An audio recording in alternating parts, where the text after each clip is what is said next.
একটি শান্ত সুন্দর গ্রামে থাকত দুই বোন। বড় বোনের নাম নিফা আর ছোট বোনের নাম আনিনা। দুজনেই ছিল খুব হাসিখুশি। সারা দিন একসঙ্গে খেলাধুলা করত, হাসত আর মজা করত।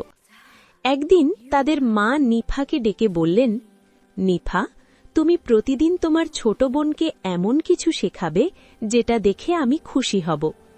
নিফা মায়ের গলা জড়িয়ে ধরে মিষ্টি হেসে বলল, আচ্ছা মা।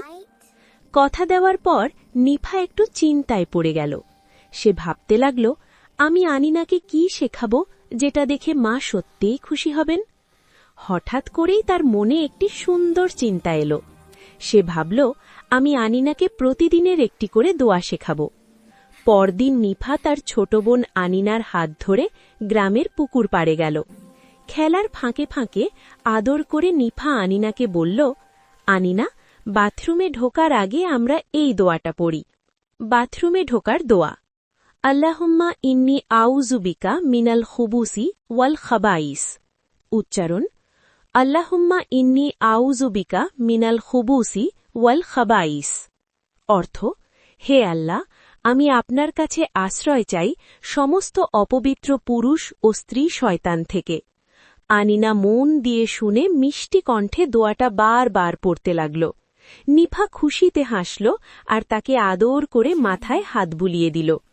বিকেলে দুজন বাড়ি ফিরে এলো। মায়ের সামনে দাঁড়িয়ে ছোট্ট আনিনা খুব সুন্দর করে দোয়াটা পড়ল। মায়ের চোখ আনন্দে ভরে উঠল। তিনি সঙ্গে সঙ্গে নিফা আর আনিনাকে বুকে জড়িয়ে ধরে বললেন, তোমরা দুজনেই আমার গর্ব। সেই দিন নিফা বুঝে গেল, ভালো কাজ আর দোয়া শেখানোই সবচেয়ে সুন্দর উপহার। শিক্ষা, ছোট বয়স থেকেই দোয়া শেখালে শিশুর মন আল্লাহর প্রতি ভালোবাসায় ভরে ওঠে।